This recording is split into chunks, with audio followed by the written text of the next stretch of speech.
இது இரும்பு கல்லில் ஊற்றின தோசை ரொம்ப அழகாக கிறிஸ்பியாக சூப்பராக வந்திருக்கு. நடுவில் நல்லா ப்ரௌனாகவும் சுற்றி ஆனால் கொஞ்சம் ஒயிட்டாக இருக்குது. இன்னும் கொஞ்சம் நேரம் விட்டோன்னா நல்லா கருகிடும். ஸோ சீக்கிரமாக எடுத்துடணும் இதை.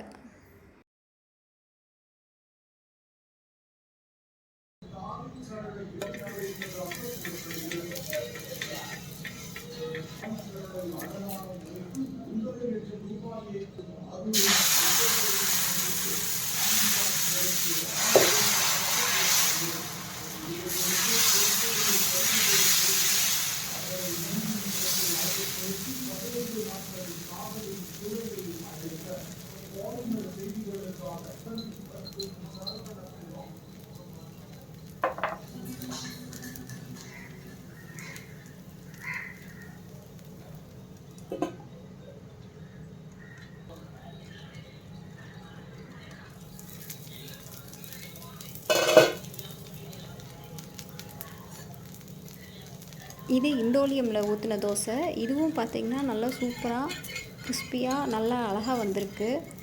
இது ஃபுல்லாகவே நல்லா ஈவனாக நல்லா வெந்து ஃபுல்லாகவே நல்லா ப்ரௌனாக இருக்குது.